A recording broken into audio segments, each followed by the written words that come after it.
What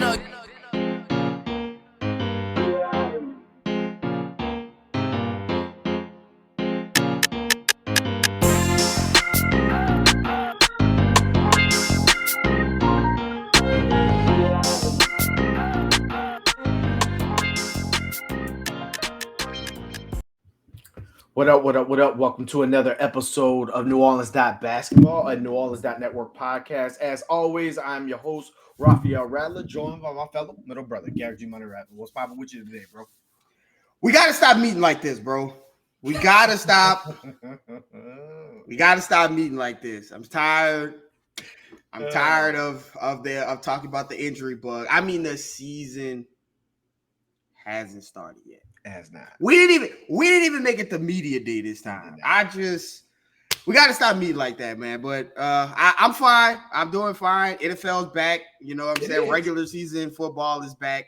So I'm not gonna complain too much about it. But we got to stop meeting like this, bro. We just gotta. How's everything on your side? I hear you, man. It's blessed. Shout out Dan Campbell.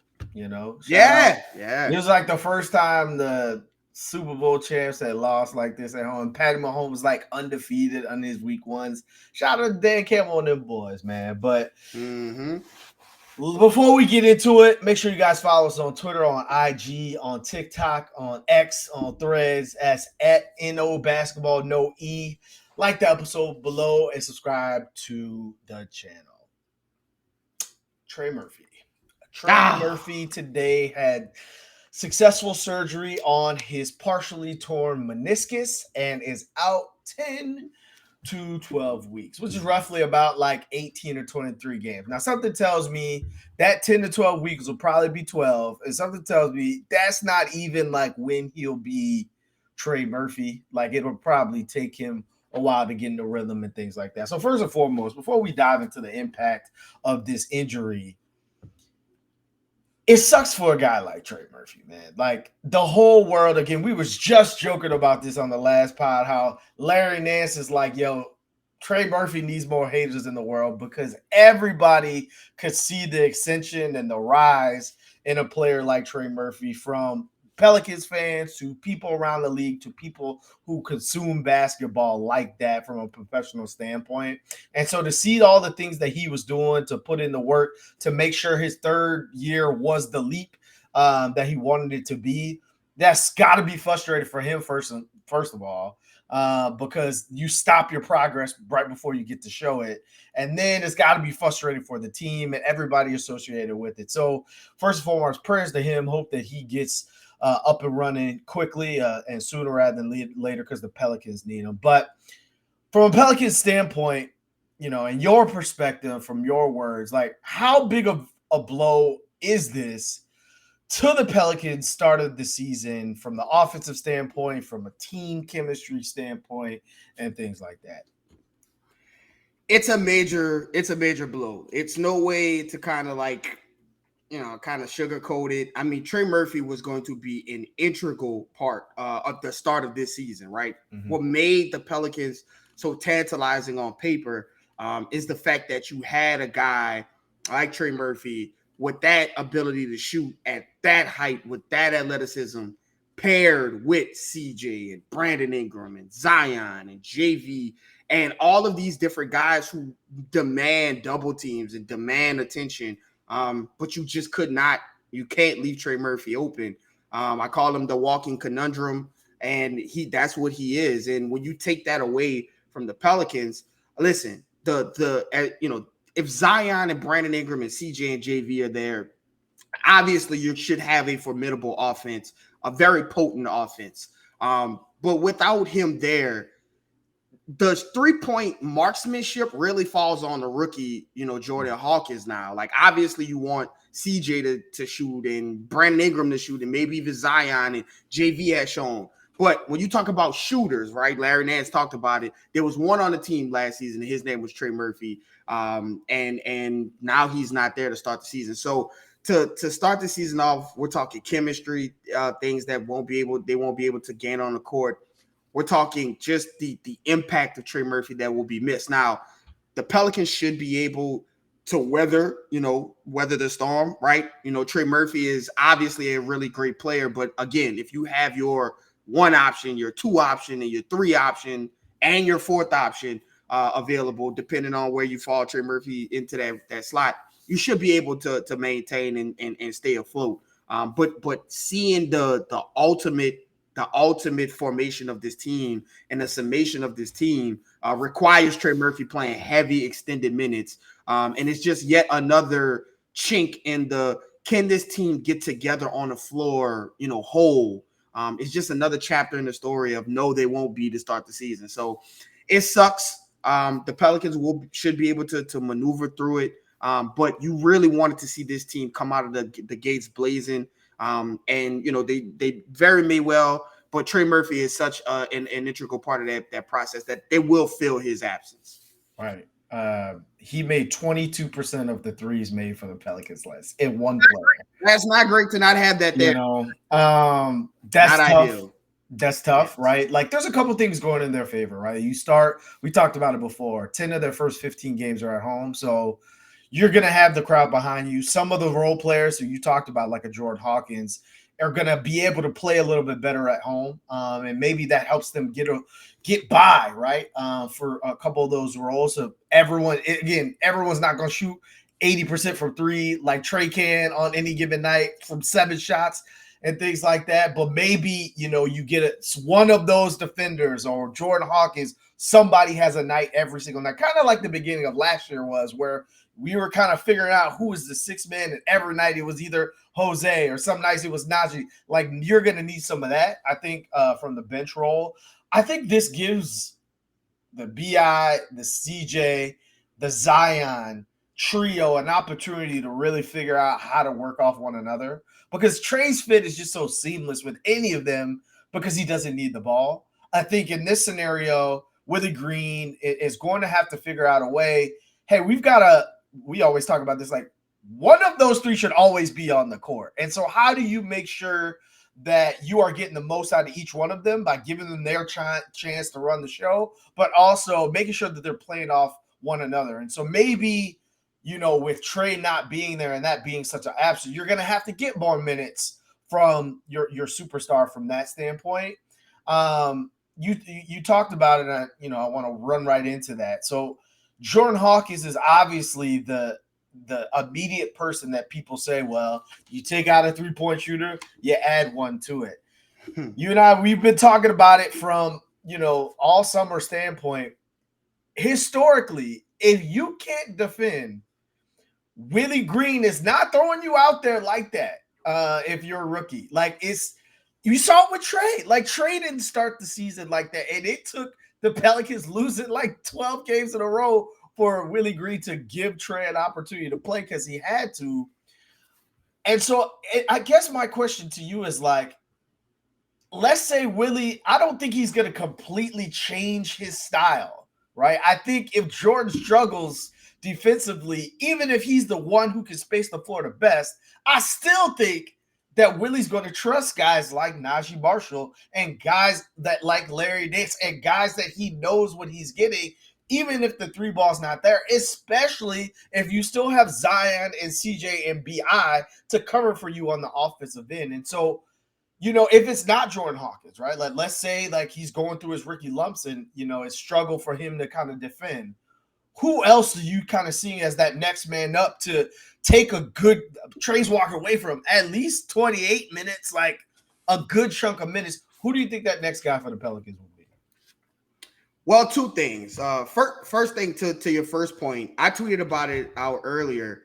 I'm going to be very interested to see how Willie Green approaches this, because I think it might be a situation where you may have to play Jordan Hawkins and let him go through those rookie lumps, because of the one thing that he's a professional at is shooting the ball. And I think that, if it comes down to a situation, because we saw, as talented as Zion and Brandon Ingram and CJ, as talented as that triumvirate is, we saw some, like, it wasn't a perfect fit as they were working through some of the things. And I think that what helps that is relieving some of the everybody packing the paint, everybody, running two people at Zion and then running two people at Brandon Ingram. I think what helps that is having a guy that is a knockdown shooter. And I was tweeting a guy earlier, and I said that, the defensive side of the ball is going to be an issue for Jordan Hawkins, until he grows into his body, until he understands the game. But at the same time, getting a guy out there and asking him to, a guy who is a 38% shooter to shoot what you think would be either lightly contested or probably open threes, is not a big ask, right? And again, Jordan Hawkins is an older rookie, right? This isn't a 19-year-old. This isn't an 18-year-old kid. This is a guy who was on a championship team with a very proud college and university in UConn. And, this is a basketball program that churns out NBA players. And so, all that to say, I think this is a guy who can step up and make a couple of threes. Now, will Willie Green play him? That's a different story. But I think that he might not have much of a choice with Trey Murphy taking all of his threes away. Like, we're talking about majority of the three-point shooting came from Trey Murphy, and he's not there. You have to be able to get those threes from somewhere. That's the only way to survive, in this NBA, especially if Zion and Brandon Ingram and CJ, God forbid something happens to them. So, I will see. But I think the guy, outside of Jordan Hawkins, the guy that I think, can step up and take some of those minutes in a very different way is Dyson Daniels, right? I think Dyson Daniels showed, last season some defensive chops, and he showed some offensive growth, right? It wasn't the 3-point shot. It's not going to be the 3-point shot. Nobody on the Pelicans team is going to replace Trey Murphy's 3-point shot, including Jordan Hawkins. None of those guys are going to do that. But I think if Dyson Daniels can come in and be a connector, right? Be a guy that may not be the outlet, but being a guy that's making smart cuts, that's making smart passes, that's keeping the team together, keeping the ball moving.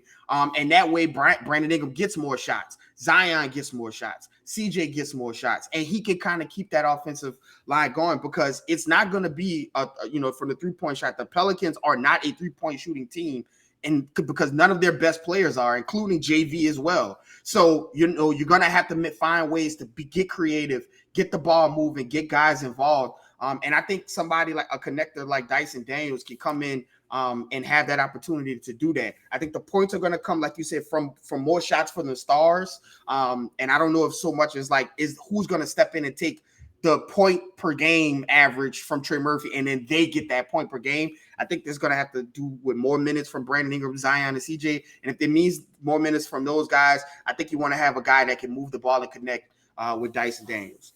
Right. I think that not just, the alphabet boys, but also Herb. Like, I think that there's some growth in Herb's game offensively that playing with off superstars is probably going to benefit from. I like the Dyson Daniels answer because, one, he can already defend. And so that he's going to get the first crack at it. I think Najee Marshall was going to be in the rotation to start the year regardless. Yeah, so right. I'm not sure that this necessarily impacts Najee too much. The guy that I'm looking at, to be honest with you, is EJ Liddell. Like, we think of EJ Liddell as being like a 5 or 4. EJ Liddell is shorter than Trey Murphy. Like, he is 6'7". Like, he is not your traditional 5. Very similar to Larry Nance. And again, this is a guy who excels on the defensive end of the floor. Now, again, he is, he played through summer league and, still getting back to that 100% coming off of that injury and things like that. But again, Trey's wasn't playing the 1, and he's not playing the 2.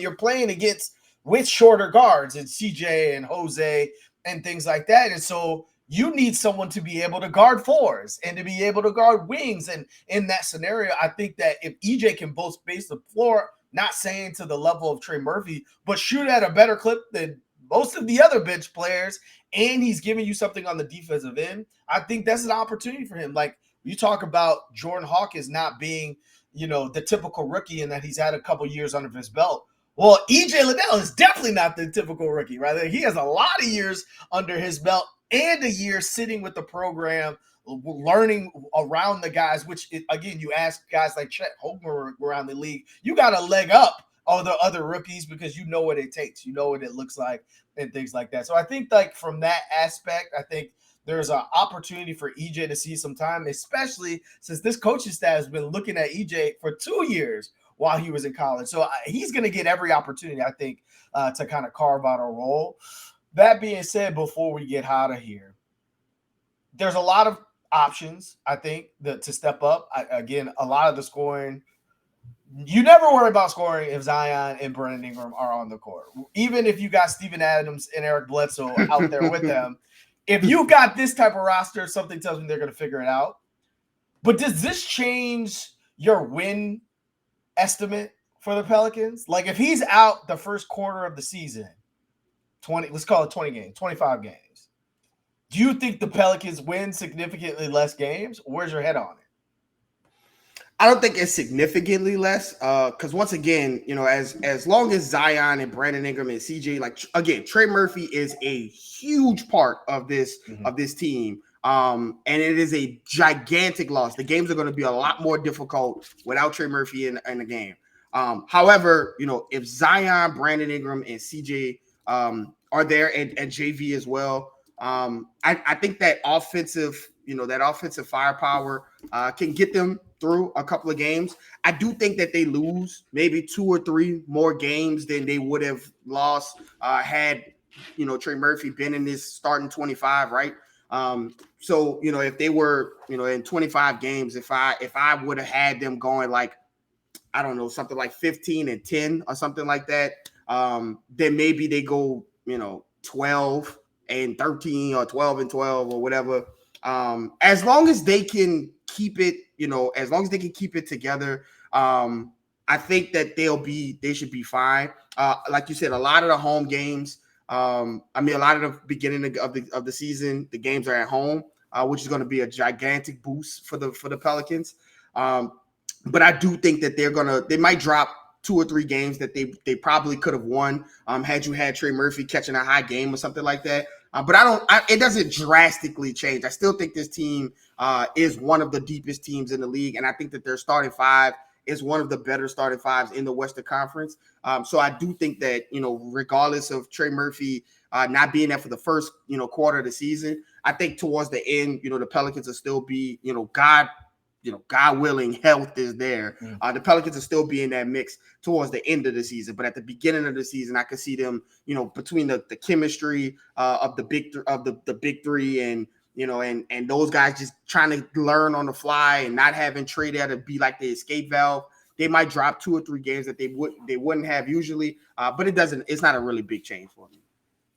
I agree, to be honest with you. Like, as scary as that says, and like as high as we've talked about Trey Murphy and everybody's talked about Trey Murphy, like when the Pelicans, everybody talks about when the Pelicans were number 1 in the West, Trey Murphy wasn't playing like Trey Murphy yet. Like that didn't happen till like the back half of the season. We're like, oh, this guy could potentially be a star, right? From that standpoint. And like I look at the fact that like at the beginning of last season, if you're a Pelicans fan, the Pelicans were winning games, but you weren't like, oh, this is really pretty basketball. And they were just trying to figure it out. And so when you've got, I think the differentiator between the Pelicans and like most young teams is their depth, because you have so many guys that can offer you different things, and they're meant to support the main ingredients in Zion and CJ and BI. As long as you have the main ingredients, those other guys may not help you from the 3-point line the way that Trey will, but they can help you in other ways. Turning defense into offense and being able to do different things in terms of attacking the paint and things like that. And so from my standpoint, I don't know if this necessarily changes their win-loss total or not. Of course, there's a game where Trey can go for 30, go for 40 out of nowhere because he's wide open the majority of the time. But I still think they have enough to figure it out on a night-to-night basis to figure out where the matchups are and where they lean in. So, again, devastating injury for the Pelicans. Devastating injury for Trey and things like that. You wish him the best, that he has a speedy recovery and he's back before the timeline that they put in front of him and things like that. But again, let's hope we don't have another one of these between now and media day that's just a couple weeks away. What you got left for the people, Garrick? As always, you never know what people are going through, so give someone a smile today. Oh yeah, this sucks. It sucks, man, and it sucks that it happens to a guy like Trey Murphy, who all this offseason has been about the work that Trey has been putting in, playing with the select team in Vegas with Herb and just seeing him kind of grow into his NBA career and the things that were ahead of him, which are still very much there, right? This is still probably one of the better case scenarios as far as recovery and timeline. If you're going to have this injury, if it's the MCL and you're going to be back, within the before the new year or right after the new year, then that's probably best. That's better than missing the whole season. And we've seen players not play the whole season after getting hurt in the offseason. So as always, follow myself at Garrick_Rattler on Twitter. Follow my brother at Raphael_Rattler. Follow the page at NO Basketball No E on Twitter and Instagram, and wherever else you find your social media. Most importantly, subscribe to New Orleans Basketball. We'll see you guys next time.